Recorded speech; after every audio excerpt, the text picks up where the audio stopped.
Oke, shalom teman-teman Talenta MK. Kesempatan siang kali ini saya Nicole Akiega dari mahasiswa Ilmu Komunikasi Universitas Kristen Satya Wacana berkesempatan untuk mewawancarai bintang YouTube Talenta MK. Tanpa berlama-lama lagi kita sambut Pak Sari. Selamat siang Pak. Gimana kabarnya Pak? Baik, selalu sehat. Puji Tuhan.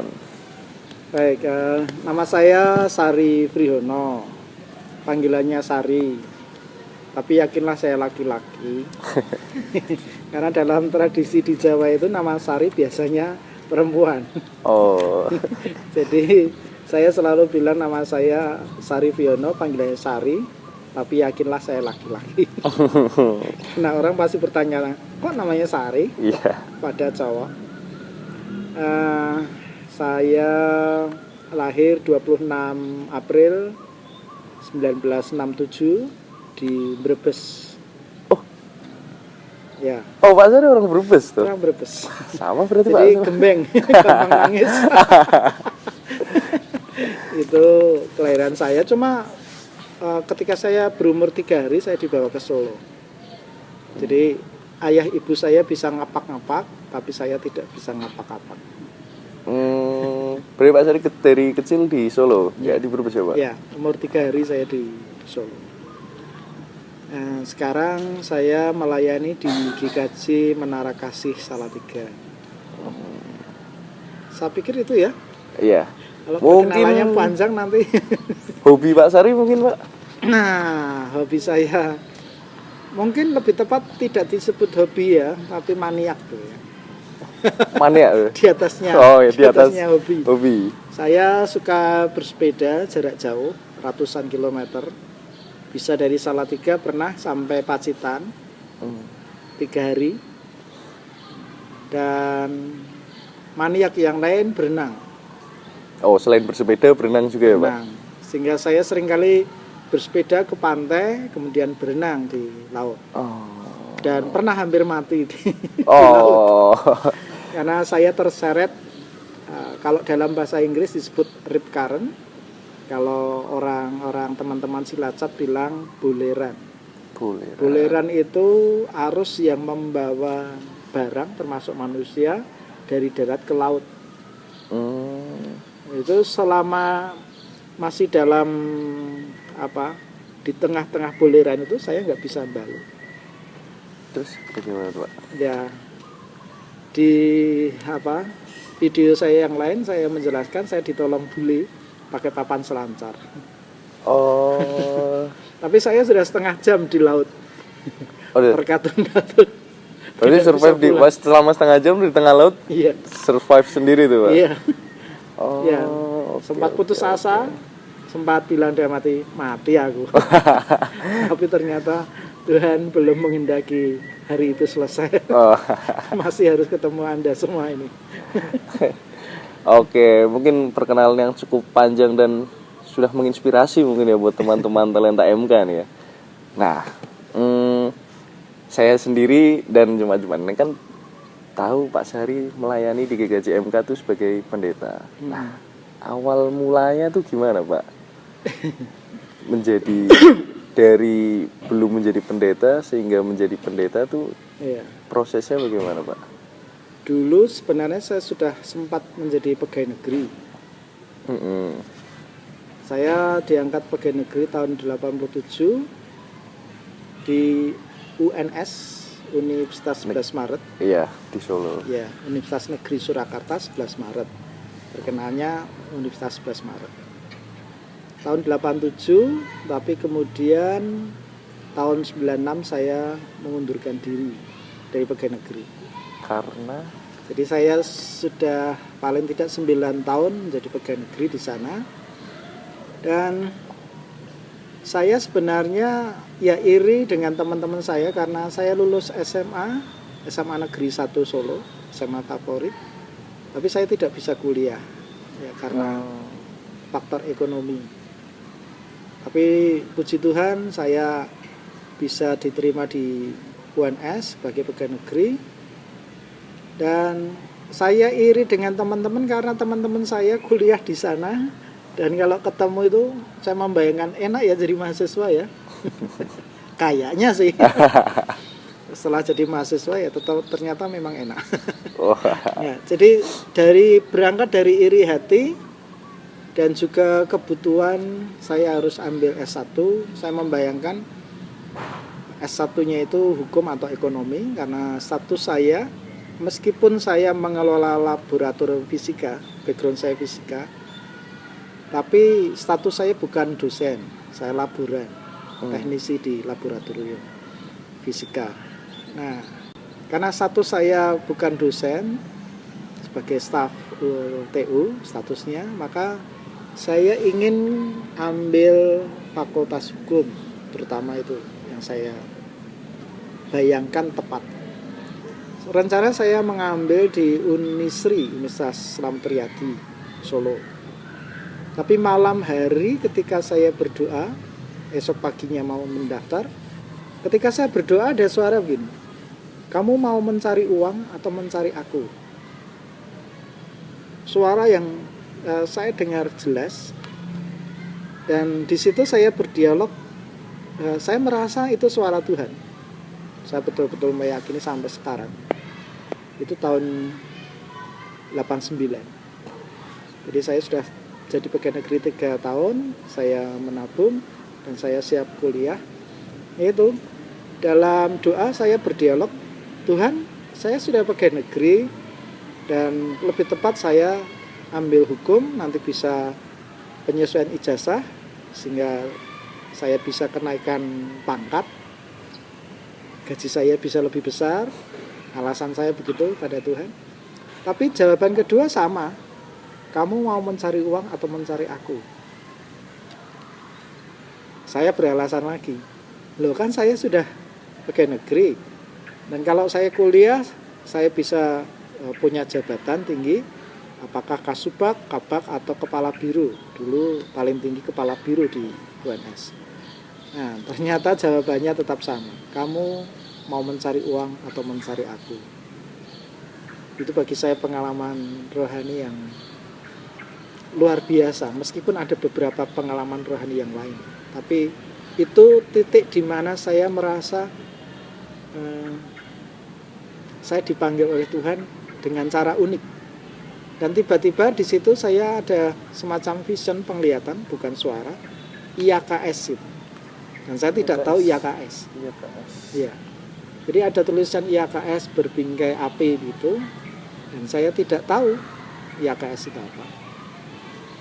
Paginya saya ke gereja, dulu saya gerejanya GKJ Manan Solo. Saya ngobrol dengan teman, saya tanya, IAKS itu apa toh? Ada teman saya bilang, kowe kita ya bodoh ning goblok. Nah itu memang namanya guyon dengan Iya. Dia bilang ini, IAKS kan dekat SMA-mu mbien gitu. IAKS apa? Institut Agama Kristen Surakarta. Oh, saya baru tahu. Ternyata sebelah SMA saya dulu, yang dulu saya sepengetahuan saya itu kantor Yakum, Yayasan Kristen untuk Kesejahteraan Umum, bergerak dalam bidang kesehatan. Jadi ada banyak rumah sakit di bawah Yakum itu. Ternyata itu difungsikan sebagai IAKS, Institut Agama Kristen Surakarta. Dan dalam hati saya bertanya, masa saya kuliah di situ? Karena nama institut itu bagi saya nggak terkenal. Iya. Ya. Jadi saya bertanya-tanya, masa saya kuliah di situ? Padahal saya tidak suka profesi pendeta dan juga guru. Saya nggak suka. Tapi karena pengalaman rohani itu akhirnya saya kuliah di situ. Sampai semester 7 saya tidak pernah punya bayangan untuk jadi pendeta atau guru.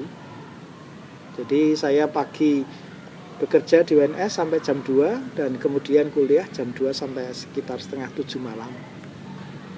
Dan akhirnya saya jalani. Nah, semester 7 saya diajar oleh dulu bekas dekan Universitas Kristen Satewacana, dekan teologi, namanya almarhum Bapak Pendeta Broto Smedi Wiryotenoyo. Nah, beliau mengajar saya dan ternyata hati saya klik dengan beliau. Saya bilang dalam hati, ini pendeta yang bagi saya saleh dan sangat patut untuk saya jadikan teladan. Nah, dari situ tidak hanya klik saya, ternyata Pak Broto Smedi pun klik dengan saya. Dia tertarik dengan saya tertarik dengan beliau. Dan ketika dekat, saya sowan ke rumahnya di Salatiga. Beliau bertanya pada saya, Mas Sari, menawi wonten pasamuan ingkang nimbali penjingan dados pamomong pasamuan, lah pegawai negeri penjingan dos pundi?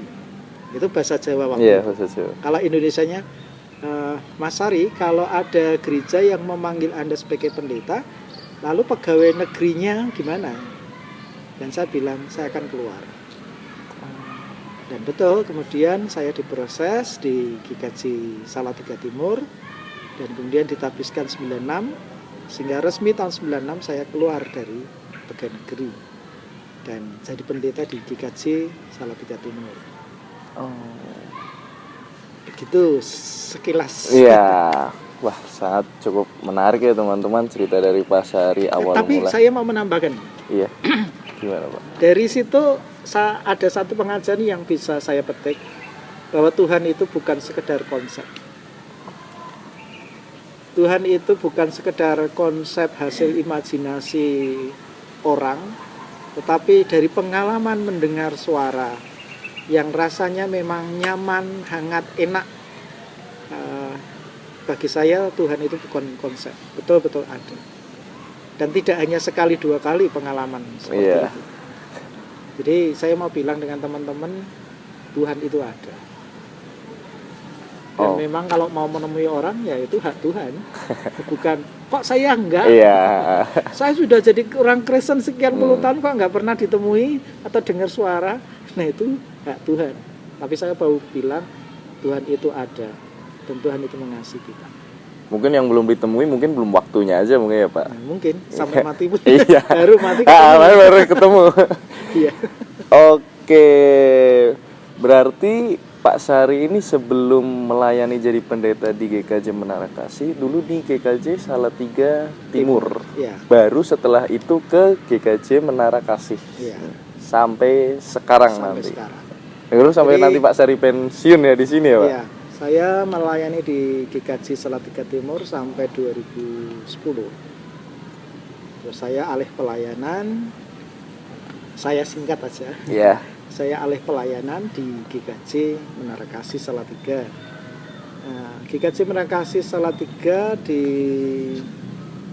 diwasakan oleh sinode, didukung oleh klasis dan gereja-gereja. Diwasakan tahun 2013.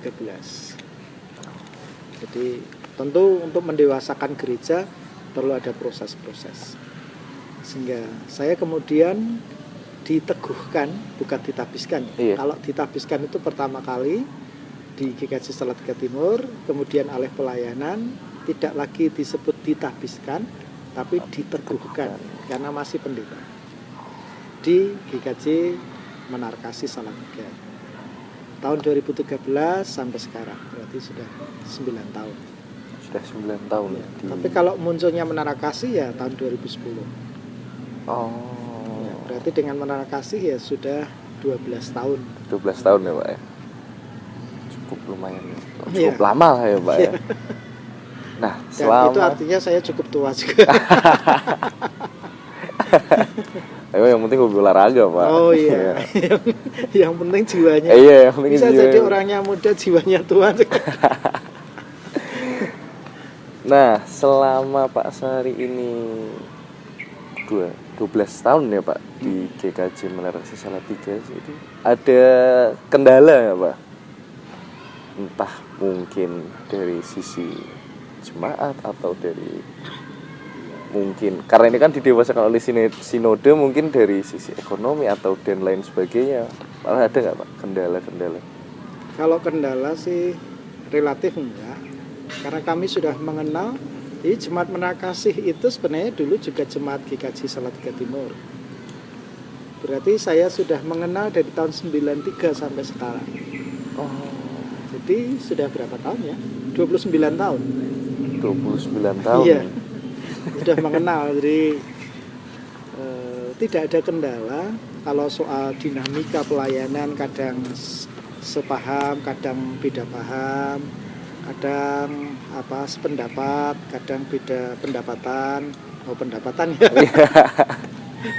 Itu wajar-wajar saja. Tapi bagi saya memang layanilah dengan senang hati, enjoy aja. Iya, Kalau beda pendapat ya wajar. wajar-wajar saja. Pendapat saya tidak diterima, yo Ya rapopo. sudah, Ya, nggak apa-apa. Iya.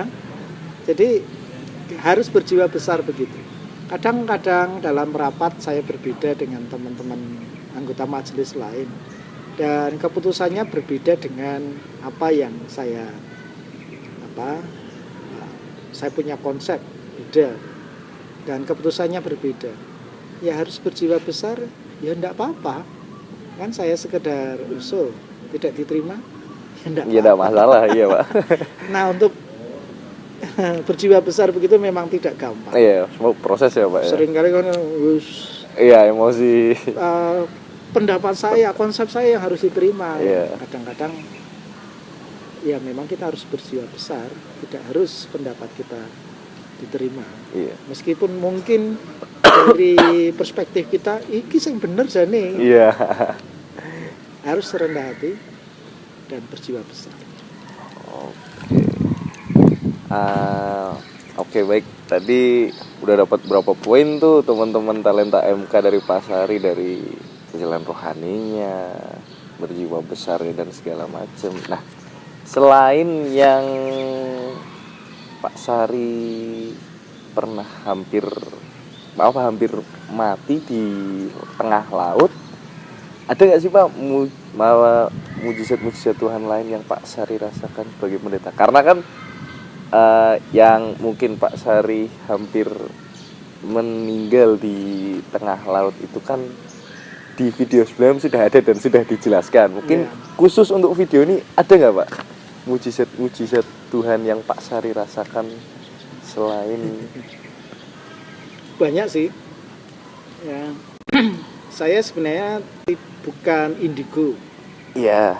Saya tidak punya indera keenam. Cuma sering kali saya bisa melihat penampakan-penampakan. Oh iya Pak. Iya. Oh. Nah, kalau indigo itu kan memang dari lahir gitu ya. Iya. Kalau saya enggak. Jadi kadang-kadang lihat, kadang-kadang enggak. Oh. Tapi pengalaman hidup saya melihat hantu. Iya. Nah ini juga saya mau bilang ada dunia lain. Iya. Jadi kalau Anda bertemu hantu, itu membuktikan ada dunia lain. Dan kadang juga tidak bertemu hantu tapi bertemu Tuhan juga bisa jadi. Iya, itu dunia lain. Cuma dua-duanya ada kesamaan, sama-sama punya rasa takut. Tapi kalau bertemu hantu itu takut pengen segera meninggalkan. Iya. Ya, enggak nyaman. Ya. Tapi kalau bertemu Tuhan, takut itu tapi masih ada rasa tenang, damai, tetap pengen di situ, tidak ingin segera selesai, nyaman sekali. Nah, itu berbeda. Jadi bertemu Tuhan atau bertemu hantu ada kesamaannya, tapi ada perbedaan yang mendasar. Dan pengalaman itu menurut saya juga sebuah mujizat karena di luar nalar. Luar akal sehat manusia lah Pak ya. Puncaknya tahun 93 saya melihat, bukan puncak ya, itu menurut saya makhluk astral yang bisa membuat bulu kuduk saya berdiri. Berkali-kali saya melihat, tapi yang membuat bulu kuduk saya berdiri baru sekali itu tahun 93. Di momen apa itu Pak? Saya waktu itu masih bekerja di UMS, saya dicalonkan di Salatiga Timur. Saya pulang dari sini malam-malam naik bis, saya cari bis di ABC situ. Kemudian saya naik bis sampai di terminal Solo Tirtonadi, itu sekitar jam 11:30 kurang sedikit. Terus saya naik becak sampai ke daerah Ngoresan dekat UNS. Waktu itu saya masih juga stase tugas dari fakultas dari IAKS. Saya harus tase tugas di gereja di GKJ Margoyudan, Pepantan, Ngoresan. Karena dosen dan pendeta pembimbing saya tahu saya pegawai negeri di UNS, maka saya ditempatkan di gereja yang dekat dengan UNS tempat saya bekerja. Nah, saya naik becak sampai di daerah Ngoresan itu hampir jam 12 malam. Dan saya berhenti di dekat kuburan karena saya kasihan Pak tukang becaknya sudah cukup lelah, itu jauh. Terus di depan makam ada gerbangnya gitu. Saya ada dua pilihan, satu berjalan memutar jauh atau paling dekat masuk kompleks kuburan. Dan saya memutuskan masuk kompleks kuburan. Meskipun hati saya sebenarnya tidak tenang ya Pak. Ya, separuh Ragu, bilang masuk, separuh bilang muter. Muter. Begitu saya masuk di pintu gerbang, tiba-tiba bulu kuduk saya berdiri. Seumur hidup sampai sekarang saya umur 55 lebih setengah, 55 setengah. Seumur hidup saya baru sekali itu merasa bulu kuduk saya berdiri. Dan sangat tidak nyaman. Dan ada penampakan yang luar biasa menakutkan. Sebenarnya kalau soal ngeri ya, misalnya lihat orang kecelakaan berdarah-darah, ngeri ya. Iya. Itu juga ngeri, tetapi yang tidak bisa ditipu itu bulu kuduk. Iya. Nah, itu beda. Jadi kalau penampakannya ngeri, tapi sekaligus bulu kuduk berdiri dan sangat tidak nyaman. Nah, separuh hati saya bilang terus. Iya. Separuh hati bilang saya balik. Dan di pergumulan itu dengan cepat di pikiran saya ada suara, anak Tuhan kok takut sama hantu. Iya. Tapi separuh hati bilang saya anak Tuhan ya anak Tuhan. Tapi kalau hantu ya hantu, takut ya lari aja. Tapi akhirnya saya memutuskan, saya kan calon pendeta, masa takut. Saya terus. Dan kemudian apa yang tinggi besar menjijikkan itu lama-lama mengecil dan sepertinya berhadapan dengan saya. Pakai sarung. Dari penampakan besar menjadi kecil seperti orang pakai sarung. Oh, berubah sosok tuh ya Pak? Iya, jadi mengecil gitu. Ketika saya tambah maju, dia tambah mengecil.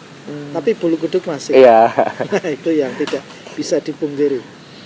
Berhadapan begitu, saya langsung terus dan dia seperti menjatuhkan diri ke samping sebelah kanan saya. Dulu saya diajari ibu saya kalau ketemu hantu apapun pegang saja gitu. Iya. Katanya kalau bisa memegang bisa kaya. Tapi separuh hati saya udah nggak usah aneh-aneh, terus. Separuh bilang pegang aja. Iya. Siapa tahu rezeki. Tapi ya karena ada rasa takut juga, saya terus. Nah, dalam proses perjalanan bulu kuduk berdiri itu, saya ingat karena separuh hati saya takut ya, saya bersiul lagu Tuhan adalah gembalaku, takkan kekurangan aku. Saya sambil bersiul tuh untuk menguatkan hati dan iman saya. Ya. Sampai di rumah di mana saya tinggal di situ di tempat jemaat, saya cerita. Ternyata yang punya rumah bilang, sini biasa Pak, ketemu pocongan gelundung pringis. Nah, gelundung pringis, genderuwo ya Pak? Bukan, kalau gelundung pringis itu seperti kelapa. Ya bentuknya bulat gitu. Kalau kita bertemu gitu ya, kayak suara ayam bergelundung gitu. Tapi begitu kita soroti, maka dia akan pringis gitu. Oh, senyum. Ternyata kepala senyum manusia. Mengejek gitu. Ya, kayak kepala manusia senyum mengejek. Itu orang Jawa bilang gelundung pringis. Karena berjalannya gelundung dan ketika bertemu dengan manusia pringis. Tertawa mengejek. Yeah. Nah, itu gelundung pringis. Nah, jarang yang melihat genderuwo. Nah, saya waktu itu saya merasa yang saya temui genderuwo. Karena makhluk sosok astral. tinggi besar ya Pak ya. Makhluk astral dengan energi yang kuat. Iya. Nah, dan juga ada banyak pengalaman ajaib yang lain. Itu yang saya bilang tadi. Kalau Anda bertemu dengan makhluk astral, termasuk pengalaman rohani dengan Tuhan, saya mau bilang ada dunia lain dan ada Tuhan. Setan ada di mana-mana, tapi jangan lupa Tuhan juga ada di mana-mana, bahkan di hati kita. Oke, ceritanya cukup menarik ya teman-teman ya, dari bertemu Tuhan, melihat penampakan. Nah, saya yang penasaran ini satu, Pak Sari pernah nggak kayak apa ya, menyembuhkan orang kesurupan gitu, Pak? Kayak di film-film yang saya lihat. Pernah nggak Pak punya pengalaman hal itu, Pak? Karena tadi kan mungkin Pak Sari bilang bisa melihat. Pernah nggak Pak punya pengalaman itu, Pak? Pernah. Oh iya, pernah. Ada beberapa kali. Tapi tidak perlu saya ceritakan semua. Oh iya, yang penting Nanti kelamaan. Iya, pernah lah ya, Pak. Pernah. Saya lupa tahunnya tahun berapa. Dulu waktu saya masih di GKJ Salatiga Timur, malam-malam saya ditelepon majelis saya di Pepantan Karanggundang. Pak, si A, mohon maaf saya nama, ya. Si A kesurupan, Pak, dan dia itu masih jemaat partisipan, artinya belum dibaptis, belum dibaptis tapi sudah sering ibadah di situ.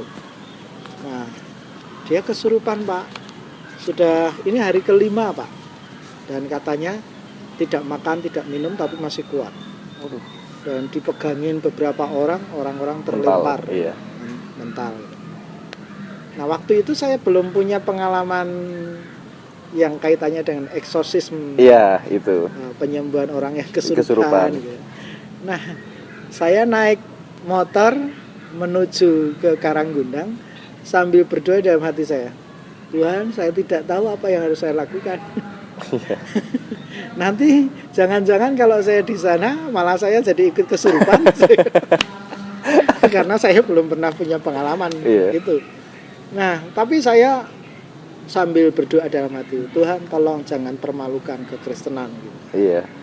Begitu sampai di rumah itu sekitar jam 10 malam, saya masuk ke rumah dan di situ sudah banyak orang, dan orang yang kesurupan itu ditempatkan di tengah dekat saya gitu. Dan orang-orang berjaga-jaga karena dia ini bisa lari dan mengganggu, teriak-teriak orang padahal malam. Dan kemudian saya, karena saya nggak tahu, tidak ada metode yang saya pelajari atau saya kuasai ya.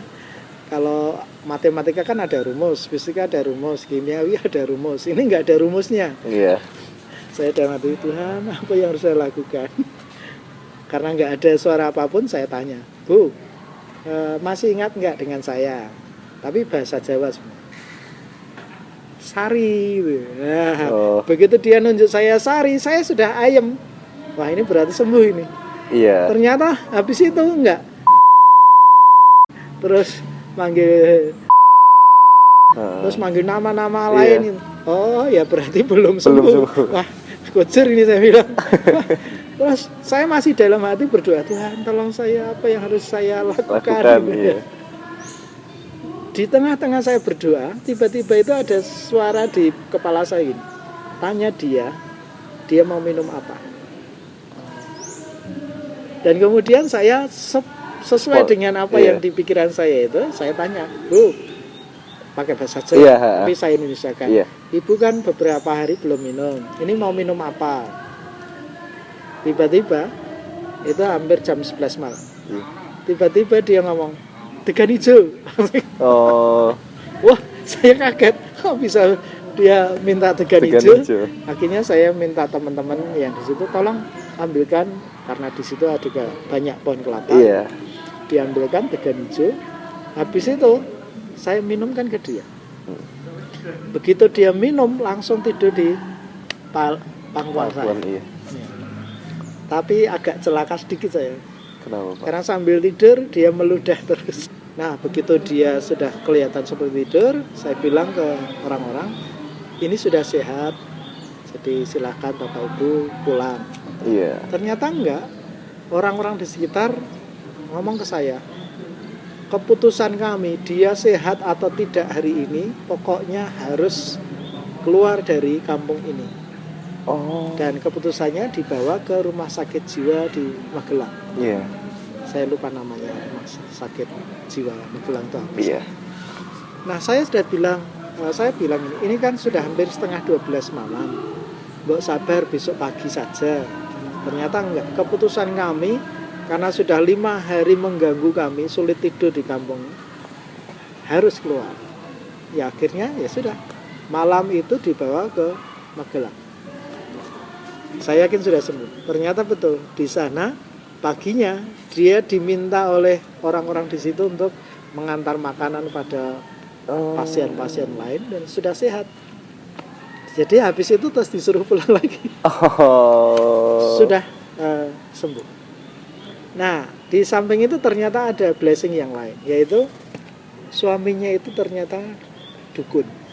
Oh iya, pantas ya Pak. Ya. Mungkin dari situ ya Pak. Dan suaminya sudah punya semacam nazar atau komitmen.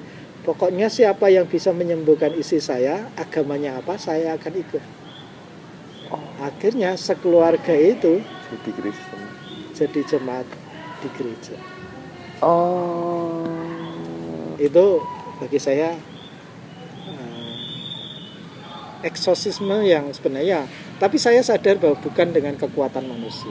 Iya, Kekuatan Tuhan. Tapi ini ada sambungannya. Iya. 5 tahun sesudah itu terjadi lagi. Oh, ibaratnya kambuh lagi ya.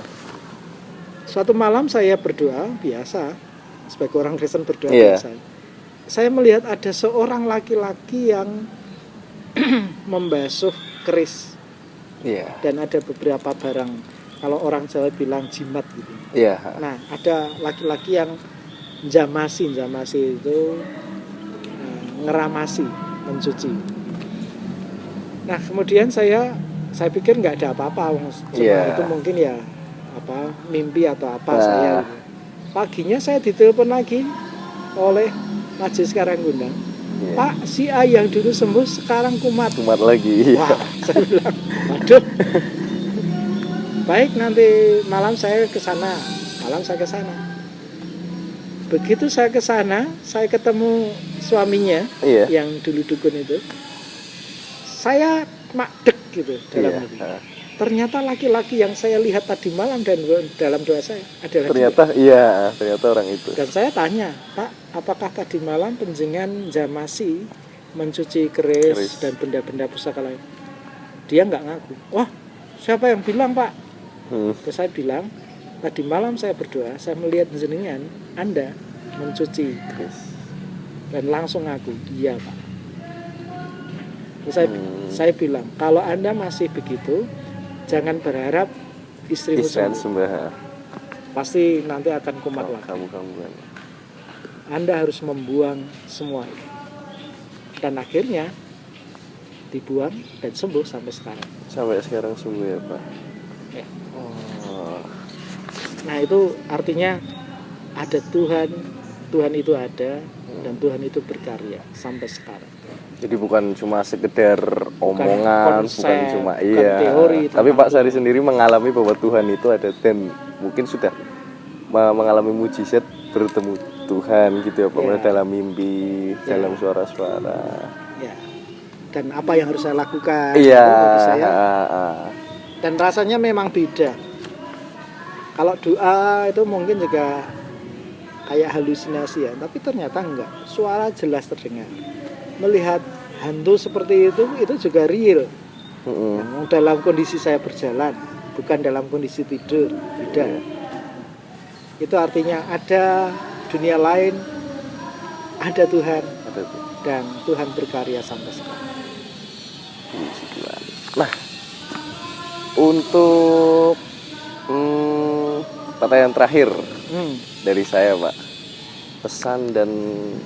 pesan Pak Sari mungkin untuk orang Kristen baik dari usia muda sampai usia tua atau mungkin yang sedang mengalami kesusahan atau apa, mungkin pesan dan apa motivasi dari Pak Sari apa bisa Iya. disampaikan?